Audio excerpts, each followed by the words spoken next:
Pero ganun pa man daw ay bukas pa rin daw ang kanilang pinto sa pagkipag-usap sa grupo ni Ka Angel. Matagal na po. Kung alam nyo lang, napakatagal na po. Napakatagal na. Napatutunayan lang po, sila ang tumatanggi dahil may iba pong nais. Mayroon pong ibang agenda.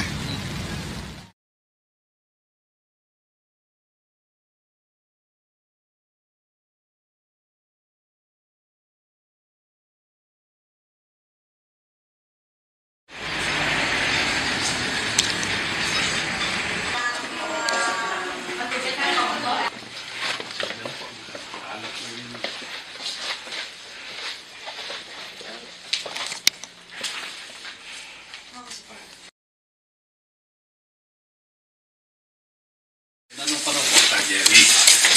May dipon sa Eduardo. Ang bilin po ng Eduardo, handa raw po kayong sumunod kung hina raw po kayo. Yun na po ang binilin po.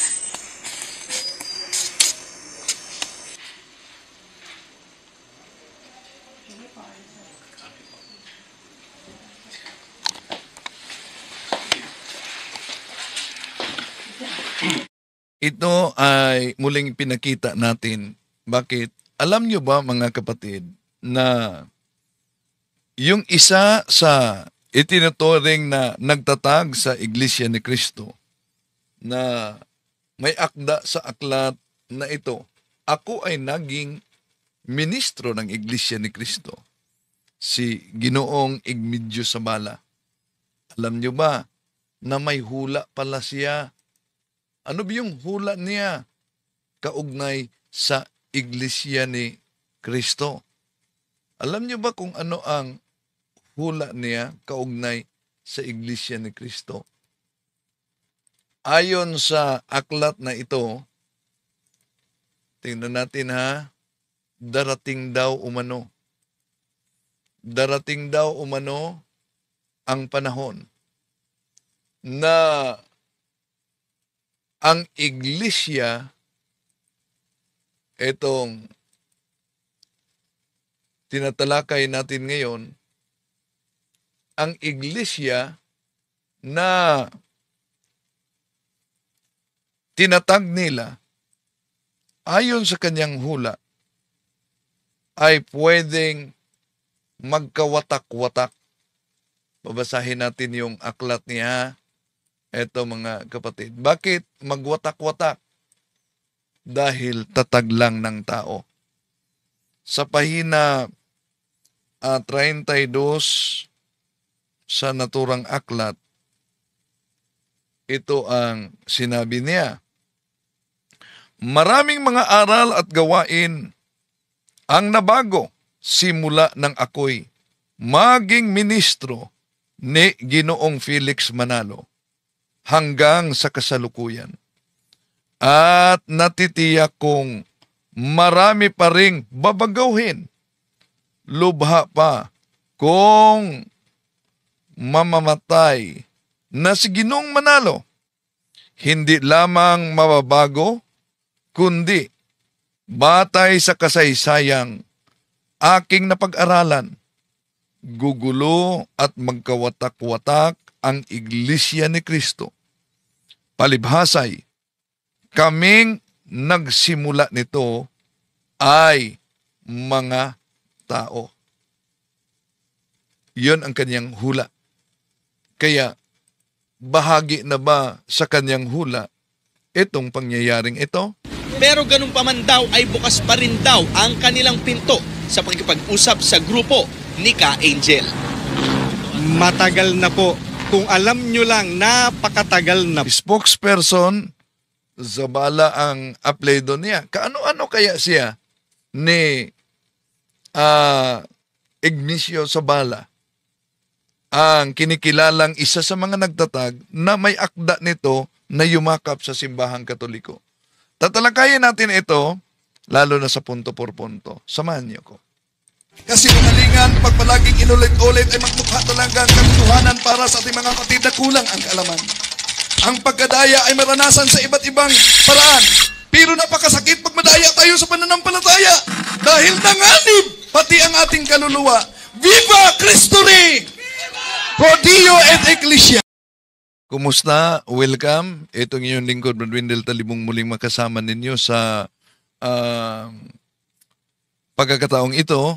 At bago tayo magsimula at papasok sa punto por punto, huwag niyong kalimutan, mga kapatid, na pindutin ang like sa ating live at huwag kalimutang mag-subscribe sa mga bago pa lang at pindutin ang bell button para updated kayo sa ating talakayan. Mag-comment at i-share ninyo. Di po natin layunin na siraan o saktan ang damdamin ng ating mga kapatid sa iba yung pananampalataya, lalo na sa Iglesia ni Cristo na itinatag ni Felix Manalo. Pero ating tinatalakay ito, mga kapatid, lumang aklat, dahil baka nalibing na sa alaala, nakalimutan na meron palang kinikilalang kaanib, hindi lang basta-bastang kaanib, kundi kinikilalang isa sa mga nagtatag sa Iglesia ni Cristo ang naging Katoliko, lalo na ang kanyang pamilya. May panawagan siya. Kaya, eto'y tatalakayin natin, mga kapatid, sa pagkakataong ito. No? Samahan ninyo ako. Pagkakataong ito, mga mahal na kapatid, ating tatalakayin. Una, yung mga banat sa the revealers, at sinagot din yan ni Kaburnok ng Factbusters. No? Pero alam niyo ba na maliban kay Felix Manalo na nagtatag sa Iglesia ni Cristo, mirong isa pang kilalang nagtatag sa Iglesia ni Cristo. At siya'y yumakap sa simbahang Katoliko, pati na ang buong pamilya niya na binyagan sa simbahang Katoliko. Ang pangalan niya ay si Ginoong Igmedio Zabala. At may akda sa aklat na ito, ako ay naging ministro ng Iglesia ni Cristo. Nakakagulat, meron siyang naunang hula. Matagal na itong aklat na ito, Agosto 15, 1959, nung siya yumakap sa simbahang Katoliko. Meron siyang hula kung ano ang mangyari sa INC na kanilang itinatag. Ito sa pahina 32 sa aklat na ako ay naging ministro ng Iglesia ni Cristo. Ito ang ating mabasa. Maraming mga aral at gawain ang nabago simula nang ako'y maging ministro ni Ginoong Felix Manalo hanggang sa kasalukuyan. At natitiyak kong marami pa ring babaguhin. Lubha pa kung mamatay na si Ginoong Manalo.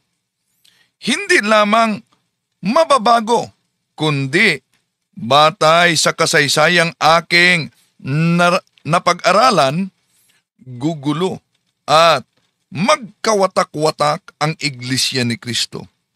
Palibhasay, kaming nagsimula nito ay mga tao lamang. Yun ang sabi. Imagine, noong Agosto 15, 1959, sinabi niya yan.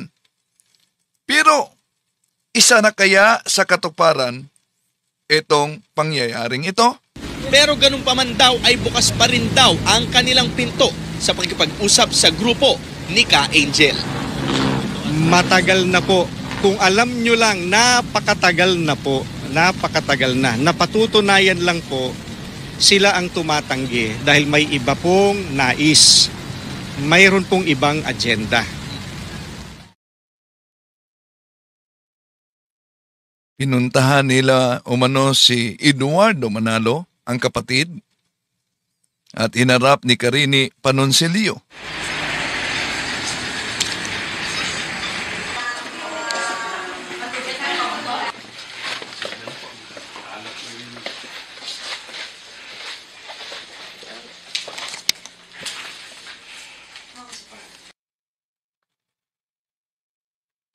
Gusto nilang makiusap ang kapatid nila. May diferensya kay Eduardo. Ang bilin po ng kay Eduardo, handa raw po kayong sumunod kung hinarap po kayo. Yun lang po ang binilin po.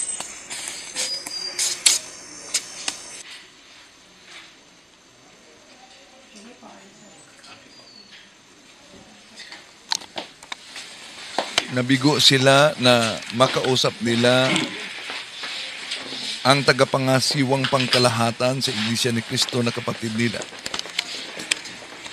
At kung maalala ninyo, sila'y natiwalag mismo sa Iglesia. Pati na ang ina mismo ni Ka Eduardo. At maliban dyan, ito pa ang mga pangyayari. Naninirahan pa ho kami dito pagkatapos babakuran nila kaagad. Parang sobrang hindi na makatao eh. Kaya nga ho, nakikiusap kami sa namamahala ng iglesia na bigyan kami ng konsiderasyon para naman makahinga kami. Para naman ituring naman kami parang tao, hindi parang hayop. Kung maaari lang sana magkausap kami para maayos na po ito. At sana sa lahat po ng mga kapatid sa Iglesia ni Cristo, nakikiusap po ako, kung maaari kayo na po ang makiusap sa sentral sa kapatid na Eduardo Manalo para malaman po niya kung ano talaga ang nangyayari sa kalagayan namin, kasi baka hindi niya alam eh. Yun lamang po. Maraming salamat po. So, ito ba'y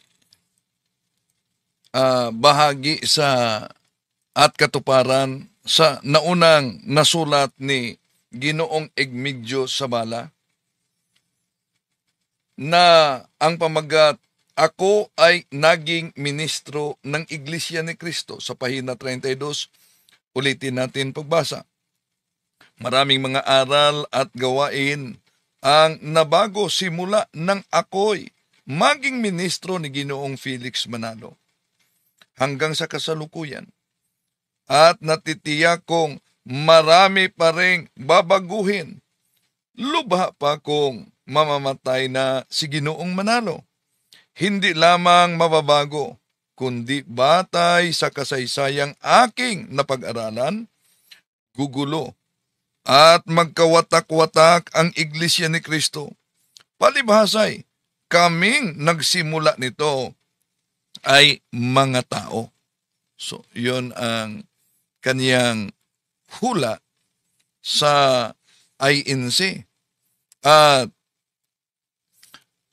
meron pa siyang revelasyon kaugnay sa mga ginagawa ng Iglesia ni Cristo ayon sa naturang aklat sa pahina 32. Sandali okay. Ito sa pahina 31. Ito ang sinabi niya sa naturang aklat. Babasahin natin. Ang Antikristo ayon sa pasyon ang gumagawa ng pagtalikod sa tunay na iglesia. Ang kahalagaan ng Iglesia ni Cristo.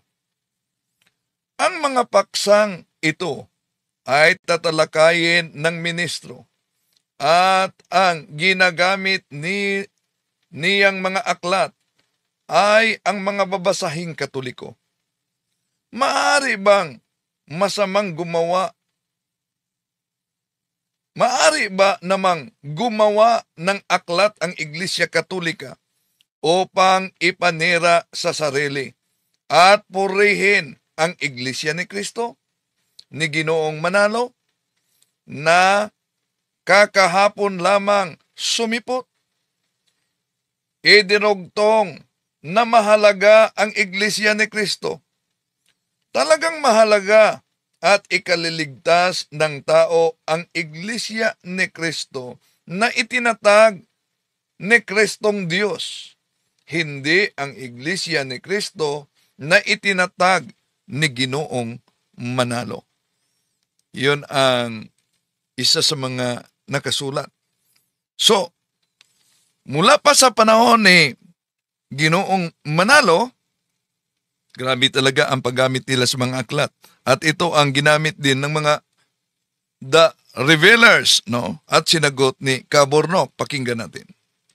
Sino ba ang nagtatag ng Iglesia ni Cristo na lumitaw sa Pilipinas? At kailan Pansinin niyo lumitaw po, ang... Pansinin po ninyo, nagtanong siya, sino daw nagtatag ng Iglesia ni Cristo na lumitaw sa Pilipinas? At kailan lumitaw ang Iglesia ni Cristo sa Pilipinas? Iglesia ni Pansinin po ninyo Cristo? pansinin po ninyo yung mga ipapakita niyang ebidensya para, tawag dito, Palitawin yung gusto niya. abo, at para magawa niya kunwari na gibain yung stand ng Iglesia ni Cristo. Tingnan niyo kung ano yung ebidensyang gagamitin niya. Sa Pilipinas. Ayon po sa Britannica.com. Pambirang yan. Yan ang babasahin mo para patunayang mali Iglesia, Britannica.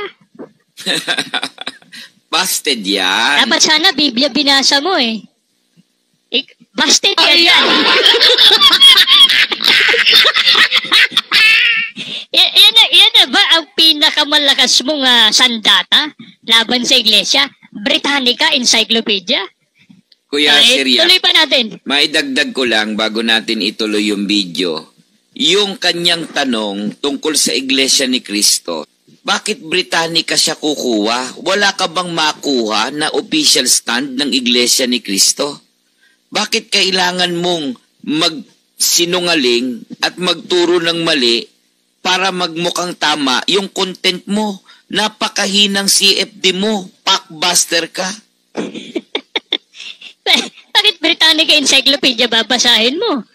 Packbuster. Sige, i-play na natin. Tapos password natin kung saan pa siya kukuha. Oh, tapos yan din. Yan din ang ginamit pa niya. The New International Dictionary of the Christian Church. Yan ang mga gagamitin mo para pamalian ng iglesia. Referensyang galing sa mga kaibayo din sa pananampalataya ng Iglesia ni Cristo. Kukuha ka na lang ng kakampi mo, diba? Yung against din sa Iglesia ni Cristo. Dapat sana ang ginamit mo para pamalian at pasinungalingan ng Iglesia ni Cristo na ipinayo ni Cristo, si kapatid na Felix Manalo nagtatag, para malumitaw yung gusto mo, dapat sana Biblia. Kaya lang wala kang makuha sa Biblia. Kaya ang kinukuha niyang referensya, yung mga gawa-gawa din ng mga kakampi niya at mga kaibayo sa pananampalataya ng Iglesia ni Cristo. Kumbaga sa korte yan, Kuya Sirya, hindi tatanggapin niya ng judge eh. Hindi talaga. Dadalhin mong witness mo para magpatibay ang sinasabi mo. Yun ding kalaban. Di ba? Oo. Oo. Yan ang tinatawag na self-serving. Self-serving talaga yan. Opo, Ay, hindi self-serving. lang yan. Hindi lang yan. Mamaya, dyan din sa video na yan, para naman patunayan niya na yung iglesia niya, Iglesia Katolika, ay yun ang itinayo ni Kristo, ang gagamitin din niya, ayan, aklat referensya rin, nagawa rin ng mga tao ng sanlibutan. Ayan o. New Book of Knowledge. Sipin niya yan, imbis na Biblia ang basahin para patunayang ang itinayo ni Kristong Iglesia, Iglesia Katolika, ang binasa, New Book of Knowledge.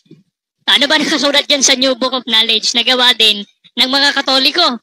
Oh. Dito po ang ating mababasa. Ililiwat na natin sa Tagalog. Roman Catholic Church. Ang kasaysayan ng Iglesia Katolika Romana ay nagsimula sa isang upper room sa Jerusalem noon pang 2,000 taon pa ang nakalipas. Ang iglesia ay Sige, nakakaawa itong mga defensor katoliko.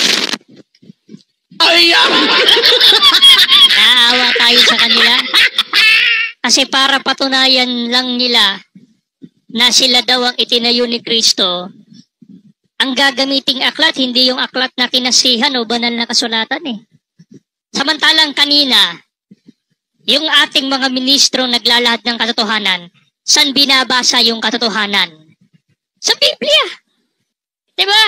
Samantalang itong mga Katoliko, para patunayang sila ang iglesyang tayo ni Kristo. Ayan ho, Biblia hawak ko.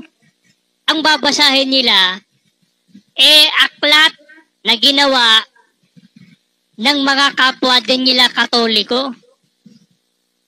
Ayan, so napanood po natin ang kanilang mga buwelta at mga argumento.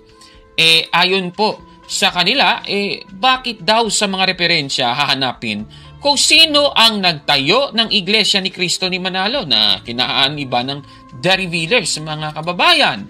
Kasi based doon sa previous video na kung saan kanila pong critical, ay binasa natin yung nakasulat sa Britannica, itong article mula sa Britannica.com, itong Iglesia ni Cristo, kasi ang sabi dito ay ganito: Iglesia ni Cristo, isang international Christian religious movement na bumubuo sa pinakamalaking katutubong simbahang Kristiyano sa Pilipinas.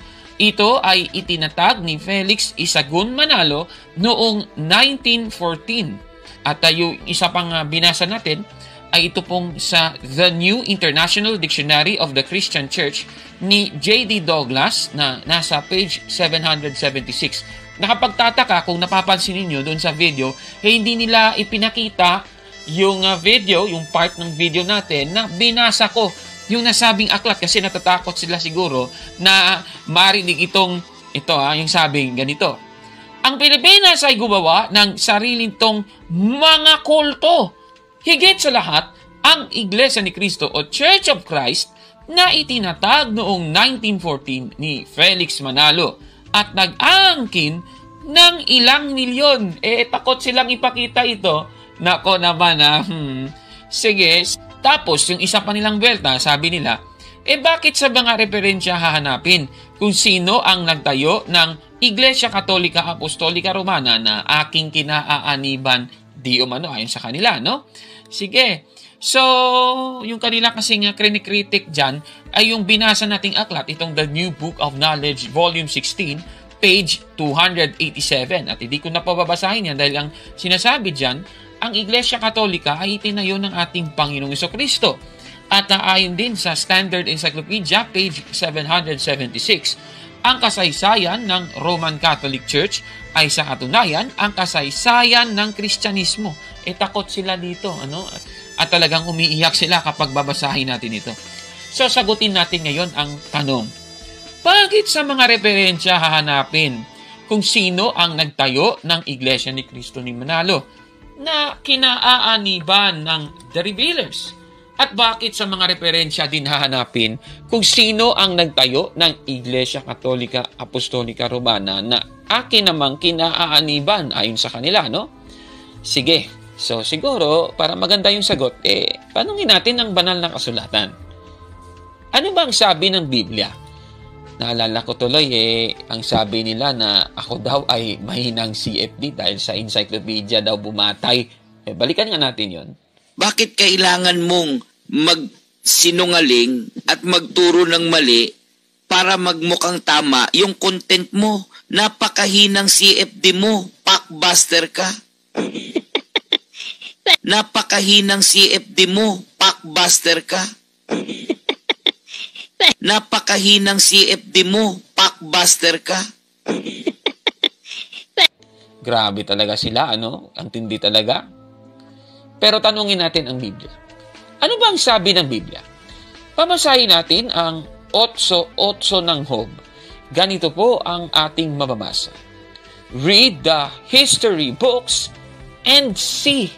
Maliwanag po, Biblia po ang ating binasa, mga kababayan. biblical pala ang paggamit ng mga aklat kasaysayan, kagaya ng encyclopedia. Klarong-klaro, read the history books and see. Hindi naman sinabing read the history books and not see. Walang namang ganun. Ako naman, to talaga mga revealers, palpak. Ibig palang sabihin, mali pala ang nakasulat sa talatang ito, Syriac. Sige nga, ako naman.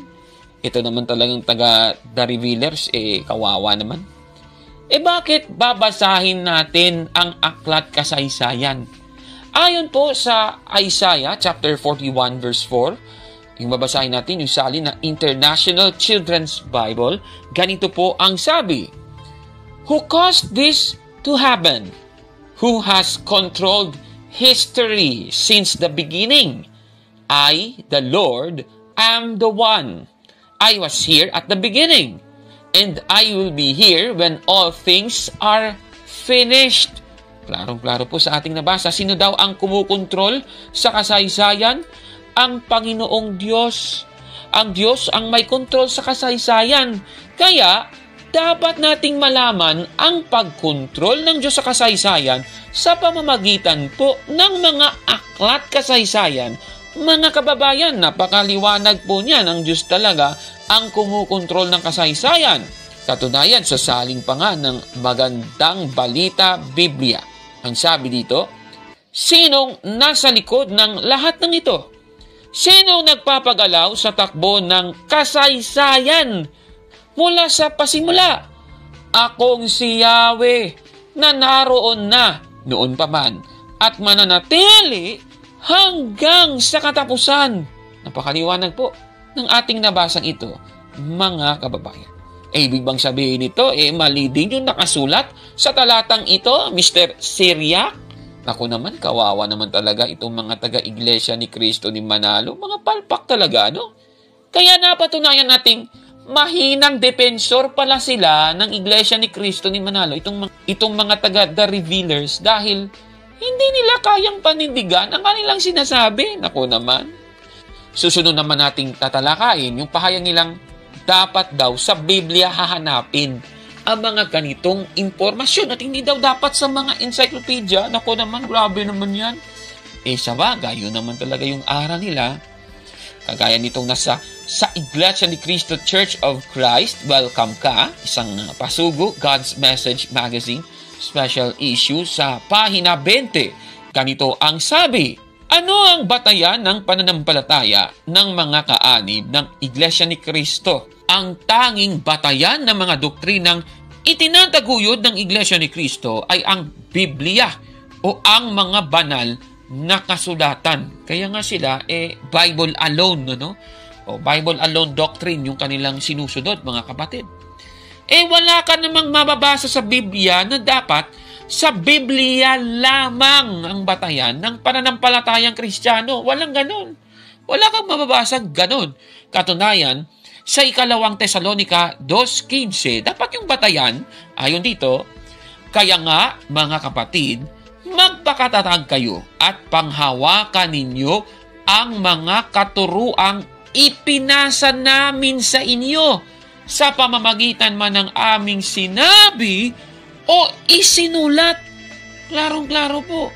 Yung mga katuruang ipinasa ng mga apostol, especially si Apostol Pablo, ay sa pamamagitan ng mga sinabi ng mga apostol o sa mga isinulat ng mga apostol. Bakit sa mga isinulat lang bumabatay ang Iglesia ni Cristo ni Manalo? Nako naman, ang sabi sa Biblia, dalawa, sa pamamagitan ng mga sinabi at sa pamamagitan ng mga isinulat. Klarong-klaro po yan, mga kababayan.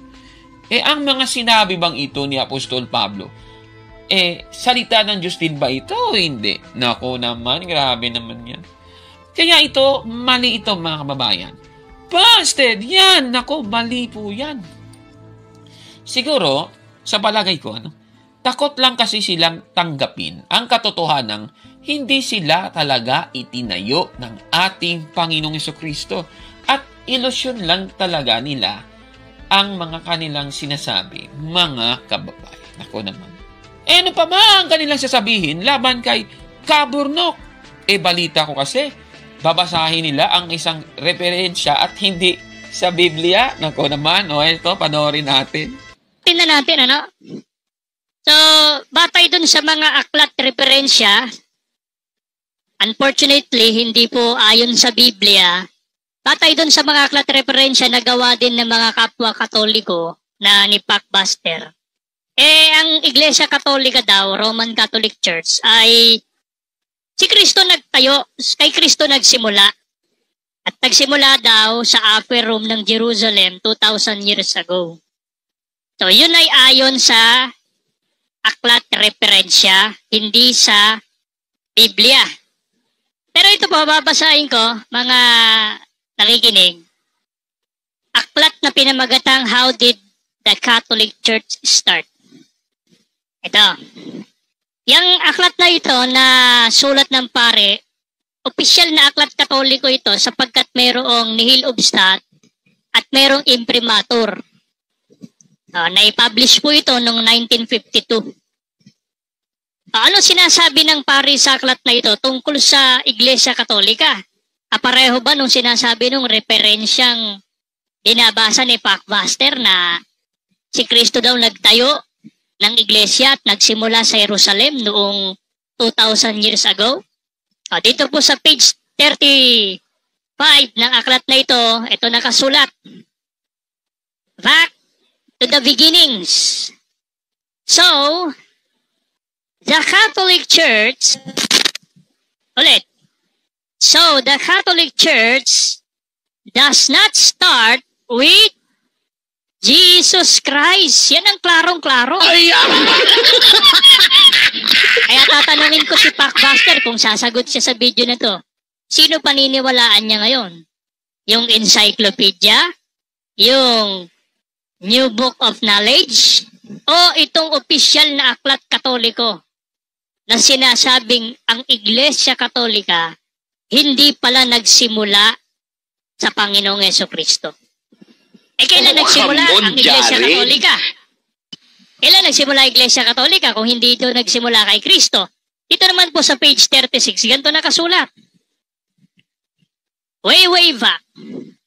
It is not altogether fantastic to say that the remote beginnings of the Catholic Church go back to the terrible day when Lucifer flung against heaven's skies his banners of revolt. Kailan daw nagsimula yung Iglesia Katolika? Nagsimula pala ang Iglesia Katolika noong terrible day na si Lucifer o si Satanas ay, ano ba sa Tagalog yung nag-revolt? Revolt. Poroton, pakitulungan mo ako. Nagrebelde. Nagrebelde o naghimagsik? Revolt. Come on, Jared. Yun pala. Ayon kay pare na si Daniel. Naghimagsik. Yun, naghimagsik. Daniel, our Lord. At yan ay may imprimoputes, may censor librorum, may imprimatur ng kanilang pari, mga pari din ito eh. So, busted na busted talaga si Pakbaster dun sa mga pinagpapasa niya. Kaya, Kuya Syriac, hindi dapat ang tawag dyan ni Fakbaster, kundi Palfakbaster. Palpak eh. Amen.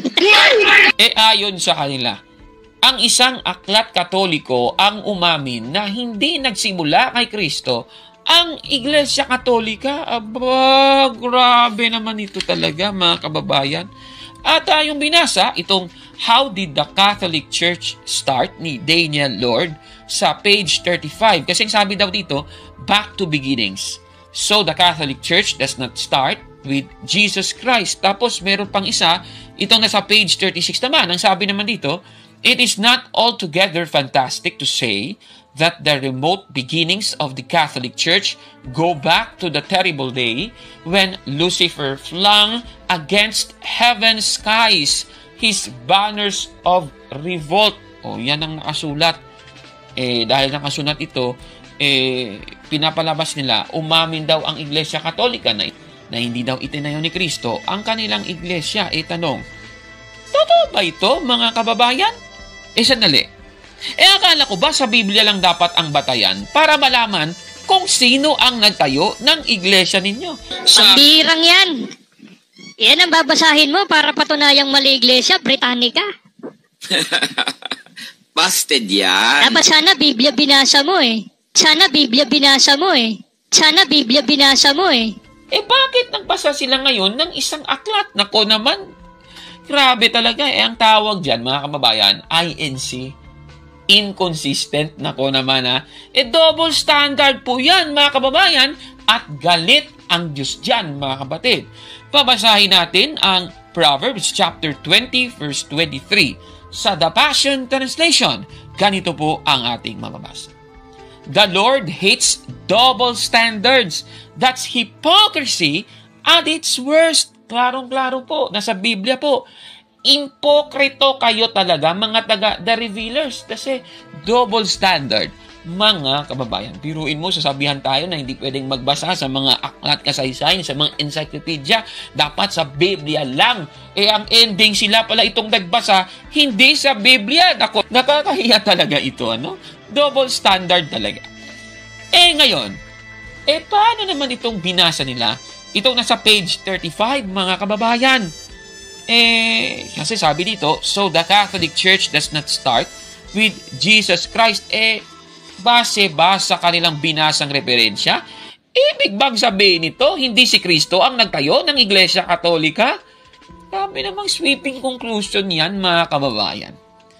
Ibig sabihin nito, mga kapatid, talagang mahina ang reading comprehension ng mga taga-The Revealers, lalo na itong si Syriac na nagbasa ng aklat. Hindi naunawaan ang binasa. Nako naman, ito pang masaklap dyan.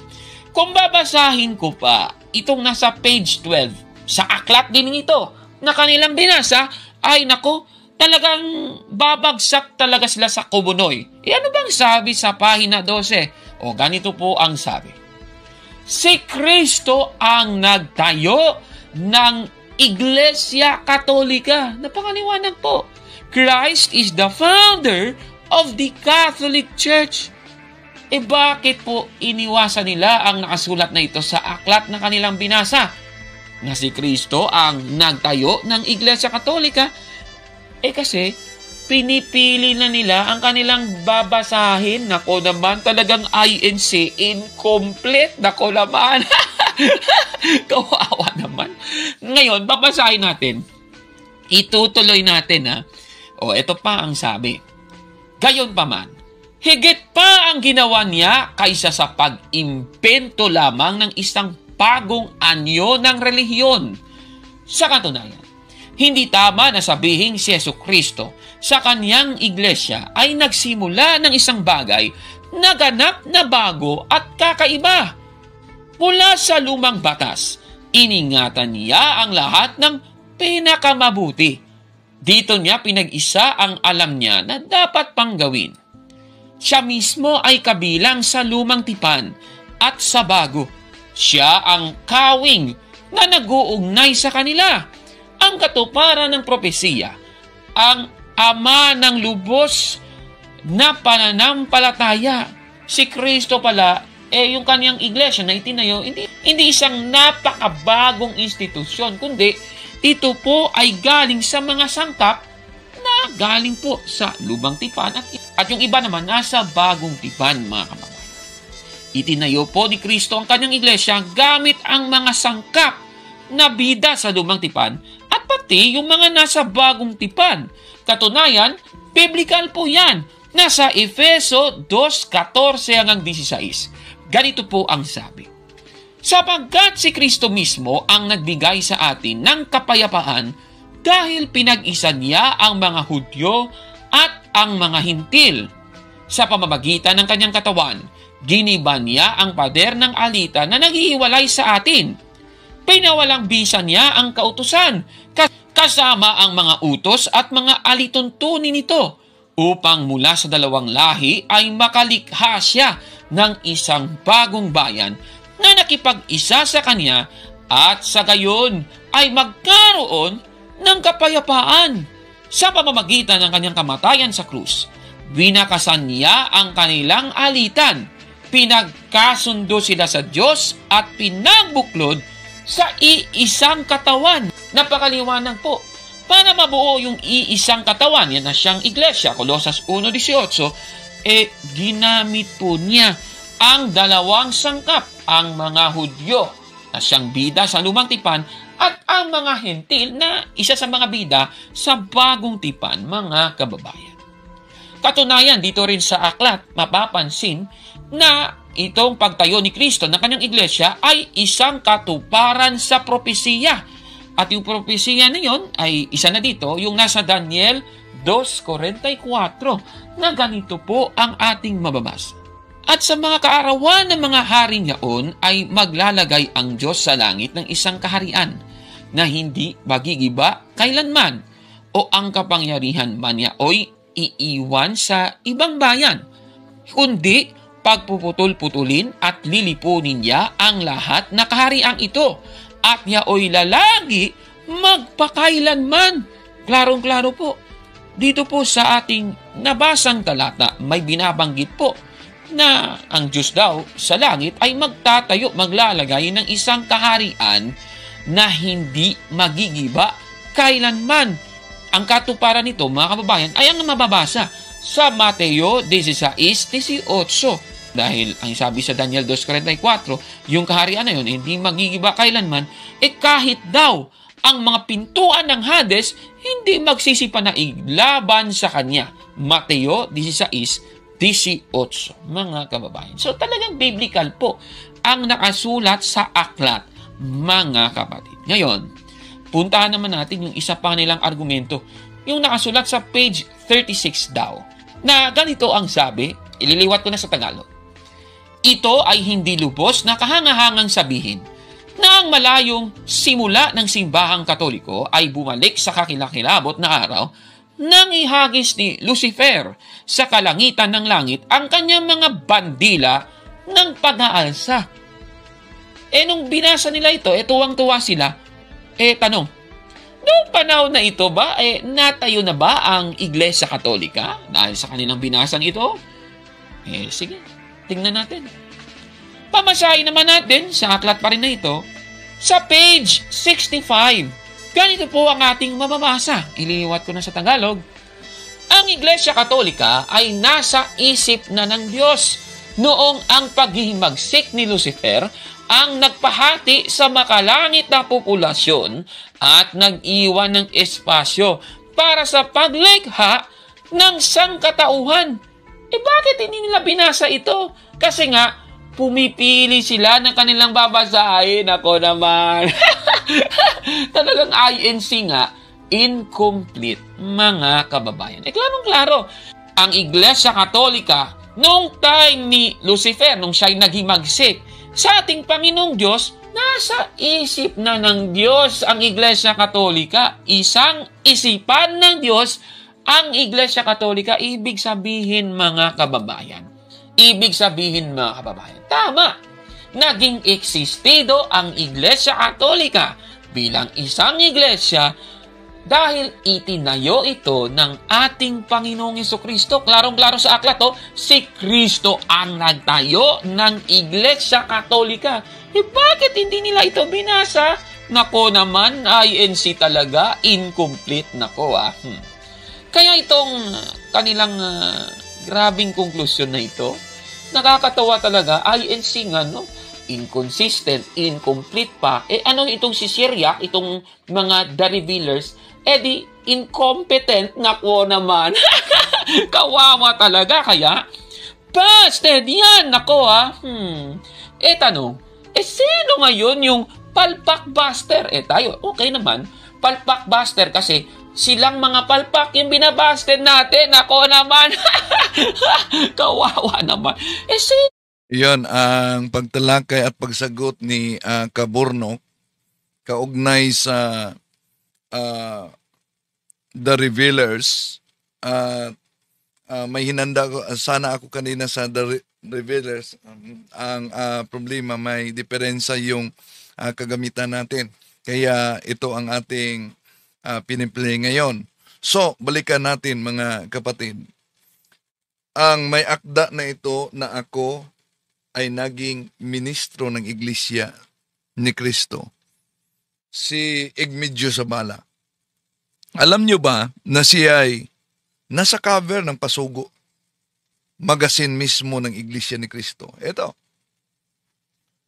Pasugo 1940. Nasa cover siya. At isa siya sa kinikilalang tagapagtatag ng Iglesia ni Cristo. At itong aklat na ito ay nabuo nang siya ay yumakap sa simbahang Katoliko. Kaya may imprimator ni E.G. Casas, Censor Diputados, imprimator ni Angel Obstat, imprimator ni Jose Jovellanos, Vicar General.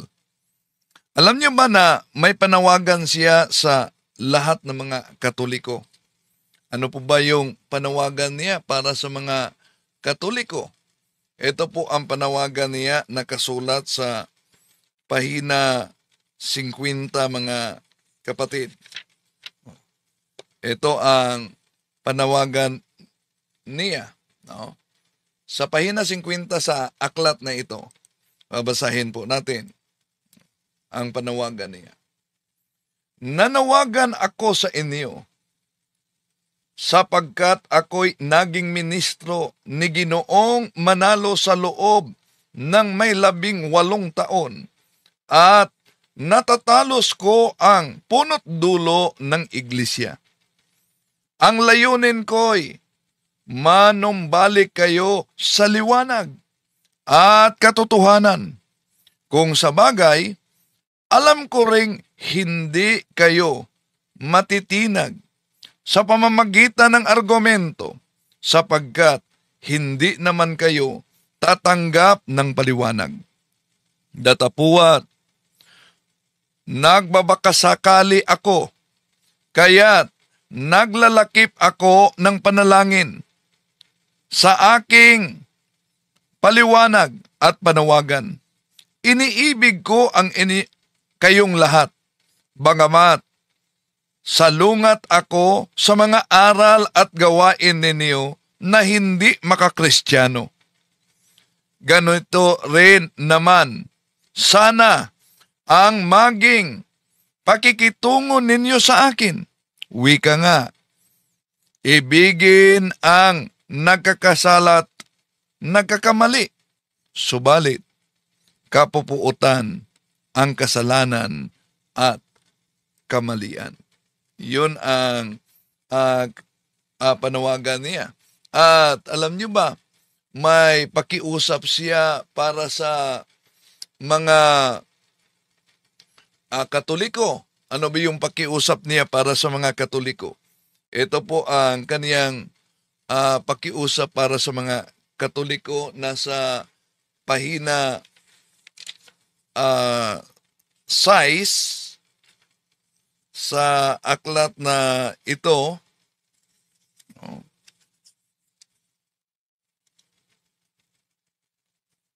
So, sandali ito. Ang pakiusap niya para sa mga Katoliko. Ito, pahina 7 sa aklat na ito. Ang may akda ay dating isa sa mga founders ng Iglesia ni Kristong Tatag ni Felix Manalo. Ito po ang nakasulat mga kapatid. Isang liwanag na nasa langit lamang ang makapagpadulot ng suminay sa isip ko at naitanong ko sa aking sarili. Ang mga iglesia kayang kahapon lamang lumitaw at pinasimulan lamang ng tao ay kaugnay pa rin kay Kristo? Si Hesukristo, tulad ng nalalaman ko, ay nagtatag ng isang iglesia. Hindi maaaring kapareho ng kaniyang relihiyon ang relihiyong itinatag lamang ng tao. Kailangan kung gayon, nasuriin ko ang mga iglesia at hanapin ko kung alin sa kanila ang kaugnay ni Kristo.